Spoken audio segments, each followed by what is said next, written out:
بڑی پیاری کتاب ہے جنتی زیور، اس کے اندر بڑے پیارے انداز میں قرآن پاک کی صورتوں کے فوائد لکھے ہیں۔ ویسے تو قرآن کا ہر لفظ رحمت ہے، نیکیوں کی برسات اور رحمتوں کی برسات ہونا شروع ہو جاتی ہے اگر آپ تلاوت قرآن کریں، مگر یاد رکھیے، اب غور سے سنتے جائیے گا، ہو سکے تو نوٹ کیجیے گا جی۔ سورہ فاتحہ 100 مرتبہ پڑھ کر جو دعا مانگی جائے قبول ہوتی ہے۔ سورہ بقرہ سورہ فاتحہ کے بعد آئی، سورہ بقرہ کی تلاوت سے شیطان گھر سے بھاگ جاتا ہے، آیت الکرسی پڑھنے سے محتاجی دور ہوتی ہے، سورۃ الکہف کو ہمیشہ پڑھنے والا دجال کے فتنوں سے محفوظ رہے گا، والدین کی قبر پر ہر جمعہ سورہ یاسین کی تلاوت کرنے سے اس کے حروف کی تعداد کے برابر ان کے گناہ بخش دیے جاتے ہیں، والدین کی یہ گناہ بخش دیے جائیں گے جتنے یاسین شریف کے حروف ہیں۔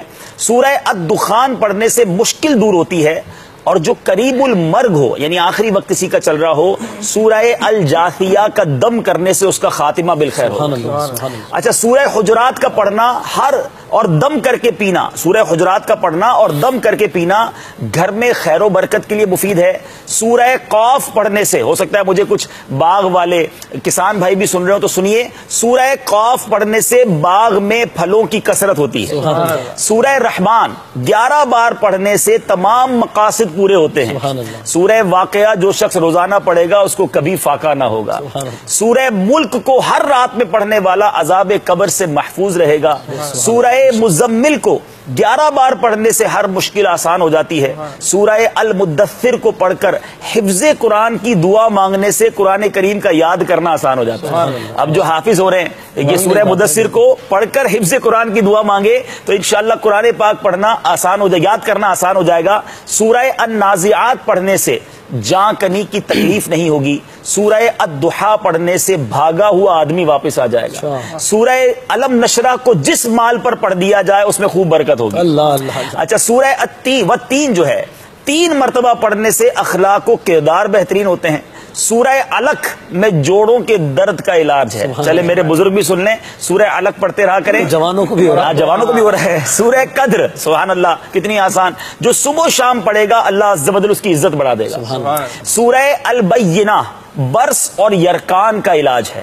سورہ زلزال 1/4 قرآن کے برابر ہے، جس آدمی یا جانور کو نظر لگ گئی ہو اس پر سورہ عادیات پڑھ کر دم کرنے بہت مفید ہے۔ سورہ قارعہ پڑھنے سے بلاؤں سے حفاظت رہتی ہے۔ سورہ تکاثر کو 300 بار پڑھنے سے قرض جو ہے بہت جلد ادا ہو جاتا ہے، تو الہاکم التکاثر 300 بار پڑھ لے، بہت سارے لوگ قرض میں ڈوبے ہوئے ہوتے ہیں۔ اچھا، اور سنیے، سورہ قریش، یہ میں نے امیر علیہ سنت کا معمول بھی دیکھا ہے کہ سورہ قریش جان کی حفاظت کے لیے مجرب ہے۔ آپ کو کبھی رات کو آپ جا رہے ہیں ایسے علاقے میں ہیں، آپ کو فیل ہو رہا ہے کہ آپ کو کچھ خطرہ ہے تو سورہ قریش پڑھنے کی عادت ڈالیں، یہ بڑا زبردست وظیفہ ہے۔ سورہ ماعون بڑی مشکل کے وقت پڑھنا بہت مفید ہے۔ سورہ کوثر کی تلاوت سے بے اولاد صاحب اولاد ہو جاتا ہے۔ سورہ کافرون 1/4 قرآن کے برابر ہے۔ سورہ اخلاص 1/3 قرآن کے برابر ہے اور اس کے بہت سے فضائل ہیں، اور سورہ فلق اور سورہ ناس سے جن و شیطان اور حاسدوں کے شر سے حفاظت رہتی ہے پورے قرآن کے۔ اچھا، اب میں آخری ایک اور بات بتا دیتا ہوں، اور بھی کوئی مشکل ہے نا، بڑا آسان وظیفہ آپ ابھی کر سکتے ہیں۔ وہ کیا ہے کہ پہلے قرآن پاک کے 14، یاد رکھیے فقہ حنفی کے مطابق ہمارے حنفی فقہ میں 14 آیات سجدہ ہے، تو آیات سجدہ 14 کی 14 ایک ہی مجلس میں اگر کوئی پڑھے اور پھر 14 سجدے کرے اور جو اللہ سے دعا مانگے جس مشکل میں ہے، اللہ کے کرم سے وہ دعا جو ہے قبول ہوتی ہے اور مشکل دور ہو جاتی ہے۔ ہاں، یہ یاد رہے کہ وہ کہاں ملیں گی 14 آیتیں، تو یہ بھی آسان طریقہ بتا دیتا ہوں، ویسے تو پورے قرآن میں تلاش کرنی پڑیں گی۔